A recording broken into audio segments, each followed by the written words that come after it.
Hi all, അസ്സലാമു അലൈക്കും. Welcome back to Silnas kitchen. ഇന്നത്തെ റെസിപ്പി മുട്ട കൊണ്ട് വെറൈറ്റി ടേസ്റ്റി ആയിട്ടുള്ള ഒരു അടിപൊളി ഈവനിങ് സ്നാക്സിൻ്റെ റെസിപ്പിയാണ്. കുട്ടികൾക്കും മുതിർന്നവർക്കും ഒരുപോലെ ഇഷ്ടാവുന്ന അടിപൊളി ടേസ്റ്റി ആയിട്ടുള്ള ഒരു റെസിപ്പിയാണിത്. അതുകൊണ്ട് തന്നെ ഈ വീഡിയോ സ്കിപ്പ് ചെയ്യാതെ മുഴുവനായിട്ടും കണ്ടേക്കണേ. എന്നാൽ മാത്രമേ ഞാനിതെങ്ങനെയാണ് തയ്യാറാക്കി എന്നുള്ളത് നിങ്ങൾക്ക് മനസ്സിലാവുള്ളൂ. റെസിപ്പിയിലോട്ട് കിടക്കുന്നതിന് മുമ്പായി സിൽനാസ് കിച്ചൺ ചാനൽ ആദ്യമായിട്ട് കാണുന്നവരാണെങ്കിൽ പ്ലീസ് ഒന്ന് സബ്സ്ക്രൈബ് ചെയ്തേക്കണേ. ഒപ്പം തന്നെ ഈ വീഡിയോസ് നിങ്ങൾക്ക് ഇഷ്ടപ്പെടുകയാണെങ്കിൽ ഒരു ലൈക്ക് ചെയ്യാനും മറക്കരുത്. ഇനി നമുക്ക് റെസിപ്പിയിലോട്ട് കിടക്കാം. അപ്പോൾ ആദ്യം തന്നെ ഈ ഒരു റെസിപ്പി തയ്യാറാക്കുന്നതിന് വേണ്ടിയിട്ട് ഒരു അരക്കപ്പ് അളവിൽ പാലെടുത്തിട്ട് ഇതുപോലൊരു പാത്രത്തിലേക്ക് ഒഴിച്ചു കൊടുക്കുന്നുണ്ട്. പശുവിൻ പാലാണ് ഒഴിച്ചു കൊടുത്തിട്ടുള്ളത്. ഇനി ഇതിലേക്ക് ഒരു കോഴിമുട്ട പൊട്ടിച്ചൊഴിച്ചു കൊടുക്കാം. ഇനി ഇതുപോലെ ഒരു സ്പൂൺ അളവിൽ പാൽപ്പൊടിയാണ് ഇതിലേക്ക് ഇട്ട് കൊടുക്കുന്നത്. അടുത്തതായി ഇതിലേക്ക് ആവശ്യത്തിനുള്ള ഉപ്പിട്ട് കൊടുക്കാം. ഇനി ഇതുപോലെ ഒരു ചെറിയ സ്പൂൺ അളവിൽ ഒരു സ്പൂൺ പഞ്ചസാരയും ഒരു നുള്ള് സോഡാപ്പൊടിയും കൂടെ ഇട്ട് കൊടുത്തിട്ടുണ്ട്. അടുത്തതായി ഇതിലേക്ക് ഒരു സ്പൂൺ ഓയിലാണ് ഒഴിച്ചു കൊടുക്കുന്നത്. ഇനി ഇത് ഒരു വിസ്ക് വെച്ചിട്ട് നന്നായിട്ടൊന്ന് ഇളക്കി യോജിപ്പിച്ച് കൊടുക്കുന്നുണ്ട്. ബീറ്റർ ഉണ്ടെങ്കിൽ ബീറ്റർ വെച്ച് ചെയ്തെടുത്താലും മതി.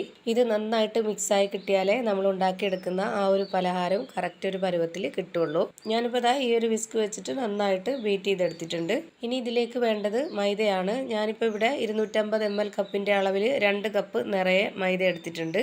ഇത് വേണമെങ്കിൽ നമുക്ക് ഗോതമ്പ് പൊടിയിൽ ചെയ്തെടുക്കണമെങ്കിൽ അങ്ങനെയും ചെയ്തെടുക്കാം. പക്ഷേങ്കിൽ ഏറ്റവും കൂടുതൽ ടേസ്റ്റും നല്ല കറക്റ്റ് ഒരു പരുവത്തിൽ വരുന്നതും നമ്മുടെ ഈ ഒരു മൈദമാവിൽ ചെയ്തെടുക്കുമ്പോഴാണ്. ഇനി കൈവച്ച് നമുക്ക് ഈ മാവ് നന്നായിട്ടൊന്ന് യോജിപ്പിച്ചെടുക്കണം. ഇപ്പോൾ ഇതിനൊരു നനവ് പോരാതെ വന്നിട്ടുണ്ട്. ഇനി നമുക്ക് ഇതിലേക്ക് ഒരു അരക്കപ്പ് അളവിൽ വെള്ളമാണ് ഒഴിച്ചു കൊടുക്കേണ്ടത്. പാല് നല്ല കട്ടിപ്പാലായതുകൊണ്ട് തന്നെ നമുക്ക് ഇതിലേക്ക് ഇനി വെള്ളം ഒഴിച്ചു കൊടുത്താലും കുഴപ്പമൊന്നുമില്ല. ഒരു അരക്കപ്പ് അളവിലാണ് ഞാനിപ്പോൾ വെള്ളം ഒഴിച്ചു കൊടുത്തിട്ടുള്ളത്.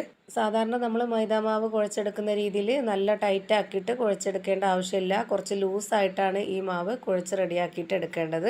ഇതുപോലെ കുഴച്ചിട്ടെടുക്കുമ്പോഴത്തേക്ക് കയ്യിൽ ഒട്ടിപ്പിടിക്കുന്ന ആ ഒരു പരുവം വരുമ്പോഴത്തേക്ക് ഇതിലേക്ക് കുറച്ച് ഓയിൽ ഒഴിച്ചു കൊടുക്കുക. എന്നിട്ട് വീണ്ടും ഇതുപോലെ കുഴച്ചിട്ടെടുക്കാം. ഇച്ചിരി ലൂസായതുകൊണ്ടാണ് നമ്മുടെ മാവ് ഇതുപോലെ ഇരിക്കുന്നത്. ഇതാണ് കറക്റ്റ് പരുവം. ഇനി നമുക്കിതൊന്ന് റെസ്റ്റ് ചെയ്യാനായിട്ട് മാറ്റി വെച്ചിരിക്കാം. ഒരു 1.5-2 മണിക്കൂറോളം ഇത് റെസ്റ്റ് ചെയ്യാനായിട്ട് വെച്ചിരിക്കണം.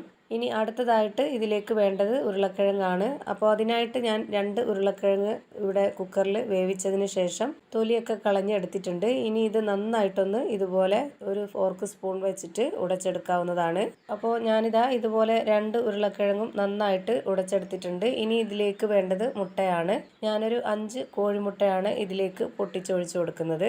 ഇതുപോലെ 2 ഉരുളക്കിഴങ്ങിന് വേണ്ടി എടുക്കേണ്ടത് 5 കോഴിമുട്ടയാണ്. ഇനി ഇതിൽ കൂടുതൽ ഉരുളക്കിഴങ്ങ് എടുക്കുകയാണെങ്കിൽ അതിനനുസരിച്ച് മുട്ടയുടെ അളവും കൂട്ടിയെടുക്കേണ്ടതാണ്. ഇനി ഇതിലേക്കൊരു വലിയ സവോള ഇതുപോലെ പൊടിയായിട്ട് അരിഞ്ഞിട്ടുള്ളത് ഇട്ട് കൊടുക്കുന്നുണ്ട്. അടുത്തതായി ഇതുപോലെ പൊടിയായിട്ട് തന്നെ അരിഞ്ഞെടുത്തിട്ടുള്ള ഒരു 3 പച്ചമുളകും 3 ഉണക്കമുളകുമാണ് ഇതിലേക്ക് ഇട്ട് കൊടുക്കുന്നത്. പിന്നെ കുറച്ച് കറിവേപ്പിലയും കൂടെ ഇട്ട് കൊടുക്കാവുന്നതാണ്.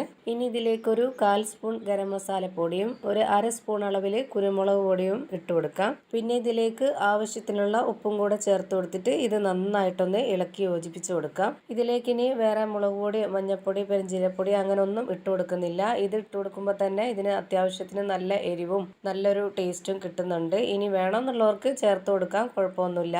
ഇപ്പോൾ ഇതാ ഈ ഒരു മിക്സ് റെഡിയായി കിട്ടിയിട്ടുണ്ട്. ഇനി ഇതൊന്ന് റെഡിയാക്കിയിട്ടെടുക്കാൻ വേണ്ടിയിട്ട് ഞാനിവിടെ സ്റ്റൗവിലേക്ക് ഒരു പാൻ വെച്ച് ഫ്ലെയിം ഓൺ ആക്കി കൊടുത്തിട്ടുണ്ട്. അതിലേക്ക് കുറച്ച് ഓയിൽ ഒഴിച്ചു കൊടുത്തതിന് ശേഷം ഒന്ന് സ്പ്രെഡ് ചെയ്ത് കൊടുക്കാം. നല്ലപോലെ ചൂടായി പോയ പാനാണെന്നുണ്ടെങ്കിൽ ഒന്ന് ലോ ഫ്ലെയിമിൽ ഇട്ട് കൊടുക്കണം. എന്നിട്ട് വേണം ഇതുപോലൊരു കയ്യിൽ ഇതിലേക്ക് ഒഴിച്ചു കൊടുക്കാനായിട്ട്. ഇനി ഇത് ഒരുപാടിട്ട് പരത്തി കൊടുക്കേണ്ട ആവശ്യമില്ല. ജസ്റ്റ് ഒന്ന് ഇതുപോലെ ഒന്ന് വെച്ച് കൊടുത്താൽ മാത്രം മതി. ഈ ഒരു മിക്സ് ഒഴിച്ചു കൊടുത്തതിന് ശേഷം പിന്നീട് നമുക്ക് മീഡിയം ഫ്ലെയിമിലോട്ട് മാറ്റാം. ഒരുപാട് ഫ്ലെയിം കൂട്ടി വെച്ച് ഇത് വേവിച്ചെടുക്കരുത്, പെട്ടെന്ന് തന്നെ കരിഞ്ഞു പോവും. ഇപ്പോൾ ഇതിൻ്റെ ഒരു സൈഡ് വെന്ത് കിട്ടിയിട്ടുണ്ട്. ഇനി മറ്റേ ഭാഗം കൂടി ഒന്ന് വെന്ത് വരട്ടെ. ഇപ്പോൾ ഇതിൻ്റെ 2 സൈഡും വെന്ത് കിട്ടിയിട്ടുണ്ട്. ഇതാണ് ഇതിൻ്റെ കറക്റ്റ് പരുവം. ഇനി നമുക്കിത് പാനിൽ നിന്നും എടുത്തു മാറ്റാം. വീണ്ടും ഇത് ലോ ഫ്ലെയിമിൽ ഇട്ട് കൊടുത്തിട്ട് വേണം ഇതിലേക്ക് ഓയിൽ ഒഴിച്ചു കൊടുക്കാനും ഇതൊന്ന് നന്നായിട്ട് സ്പ്രെഡ് ചെയ്ത് കൊടുക്കാനും. എന്നിട്ട് വീണ്ടും ഇതിലേക്ക് ഒരു കയ്യിൽ ഈ ഒരു മിക്സ് ഒഴിച്ചു കൊടുക്കാം. ഇതുപോലെ ഒഴിച്ചു കൊടുത്തതിന് ശേഷം പിന്നീട് അതൊരു മീഡിയം ഫ്ലെയിമിലേക്ക് മാറ്റിയതിന് ശേഷം ഇത് വേവിച്ചെടുക്കണം. ഇപ്പോൾ ഇതിൻ്റെ ഒരു സൈഡ് വെന്ത് കിട്ടിയിട്ടുണ്ട്. ഇനി ഇതൊന്ന് തിരിച്ചിട്ട് കൊടുക്കാം. ഒരുപാട് സമയമൊന്നും വേണ്ട, വളരെ പെട്ടെന്ന് തന്നെ ഇത് വെന്ത് കിട്ടും. ഇത് കണ്ടില്ല, ഇപ്പോൾ ഇതിൻ്റെ 2 സൈഡും വെന്ത് കിട്ടിയിട്ടുണ്ട്. ഇനി നമുക്ക് ഇതും ഈ ഒരു പാനിൽ നിന്ന് എടുത്തു മാറ്റാം. ഇതേപോലെ തന്നെ ഒരു 5 എണ്ണമാണ് ഞാനിവിടെ ചുട്ട് വെച്ചിട്ടുള്ളത്. ആ ഒരു മിക്സ് 5 എണ്ണം ചുടാനായിട്ടാണ് കിട്ടിയിട്ടുള്ളത്. നമുക്കിനി ഇത് വെച്ചിട്ട് ഒരു കാര്യം കൂടി ചെയ്യാനുണ്ട്. അതിനു മുമ്പായിട്ട് ഞാനൊരു കാര്യം കൂടി പറയാം. ഇത് നമുക്ക് വെറുതെ കഴിക്കാനും ഭയങ്കര ടേസ്റ്റാണ്. കട്ടൻ ചായയുടെ കൂടെയൊക്കെ നമുക്ക് വൈകുന്നേരങ്ങളിലോ അല്ലാന്നുണ്ടെങ്കിൽ ഒരു 10 മണിയൊക്കെ ആകുമ്പോഴോ കുട്ടികൾക്കായാലും നമുക്കായാലും ഇതുപോലെ തന്നെ ഇങ്ങനെ തന്നെ കഴിക്കാൻ നല്ല ടേസ്റ്റാണ്. ഇനി ഇത് നമുക്ക് കട്ട് ചെയ്തെടുക്കാം. ഞാനിപ്പോൾ ഇതാ കത്തി വെച്ചിട്ട് ഇതുപോലെ കട്ട് ചെയ്തിട്ട് എടുക്കുന്നുണ്ട്. ഇപ്പോൾ ഇതിൻ്റെ പീസ് കണ്ടില്ലേ, ഇതുപോലെ ഈ ഒരു കട്ടിയിൽ വേണം നമ്മൾ ഓരോന്നും ചുട്ടിട്ടെടുക്കാനായിട്ട്. ഇനി അടുത്തതായിട്ട് നമുക്ക് നേരത്തെ റെസ്റ്റ് ചെയ്യാനായിട്ട് വെച്ചിരുന്ന ആ ഒരു മാവ് എടുത്ത് നോക്കാം. ഇപ്പോൾ ഇതാ ഈ മാവ് നന്നായിട്ട് സെറ്റായിട്ട് ഇതുപോലെ സോഫ്റ്റ് ആയിട്ട് കിട്ടിയിട്ടുണ്ട്. അപ്പോൾ ഈ ഒരു പലഹാരം തയ്യാറാക്കാനായിട്ട് മാവ് ഇതേപോലെ വേണം റെഡിയാക്കി എടുക്കാനായിട്ട്. ഇതാണ് ഇതിൻ്റെ കറക്റ്റ് പരുവെന്ന് പറയുന്നത്. ഇനി അടുത്തതായി നമ്മൾ ഉണ്ടാക്കിയെടുക്കുന്ന പലഹാരം എത്ര വലിപ്പത്തിലാണോ വേണ്ടത് അതിനനുസരിച്ച് മാവ് ഇതിൽ നിന്ന് എടുക്കാവുന്നതാണ്. മാവ് ഇതുപോലെ എടുക്കുന്നതിന് മുമ്പായി കയ്യിൽ കുറച്ച് ഓയിലോ എണ്ണയോ ഒന്ന് സ്പ്രെഡ് ചെയ്യണം. ഞാനിപ്പോൾ ഇതാ ഈ ഒരു വലിപ്പത്തിലുള്ള ഒരു ബോൾസ് ആക്കിയിട്ടാണ് എടുത്തിട്ടുള്ളത്. ഇനി ഇതുപോലൊരു ബോർഡ് എടുത്തിട്ട് അതിലേക്ക് കുറച്ച് ഓയിലൊന്ന് സ്പ്രെഡ് ചെയ്ത് കൊടുത്തതിന് ശേഷം അതിലേക്ക് ഈ ഒരു ബോൾസ് വെച്ച് കൊടുക്കാം. ഇനി ഇത് കൈവച്ച് പ്രസ് ചെയ്ത് ഇതുപോലെ ഒന്ന് പരത്തിയെടുക്കാം. ഒരുപാട് വലിപ്പത്തിൽ പരത്തണ്ട, ഇതുപോലെ ഈ ഒരു ഷേപ്പിൽ റെഡിയാക്കിയിട്ട് എടുത്താൽ മതി. ഇനി ഇതിലേക്ക് നേരത്തെ കട്ട് ചെയ്ത് വെച്ചിട്ടുള്ളതിൽ നിന്നും ഒരു പീസ് എടുത്ത് ഇതുപോലെ വെച്ച് കൊടുത്തിട്ട് നന്നായിട്ടൊന്ന് ഈ ഒരു ഷേപ്പിലാക്കി എടുക്കണം. ഇതേ ഷേപ്പിൽ തന്നെ റെഡിയാക്കി എടുക്കണമെന്നൊന്നുമില്ല, ഓരോരുത്തർക്കും എങ്ങനെയാണോ ഇഷ്ടം അതിനനുസരിച്ച് റെഡിയാക്കിയിട്ട് എടുക്കാം. ഭയങ്കര സിമ്പിളായിട്ട് തയ്യാറാക്കി എടുക്കാൻ പറ്റുന്ന ഒന്നാണ്. മാവൊക്കെ നല്ല ലൂസായിട്ടിരിക്കുന്നത് കൊണ്ട് നമുക്ക് ഒരുപാടിട്ട് കുഴച്ച് പരത്ത് അങ്ങനത്തെ ഒന്നും ആവശ്യമില്ല. പെട്ടെന്ന് തന്നെ ഇത് റെഡിയാക്കി എടുക്കാൻ പറ്റും.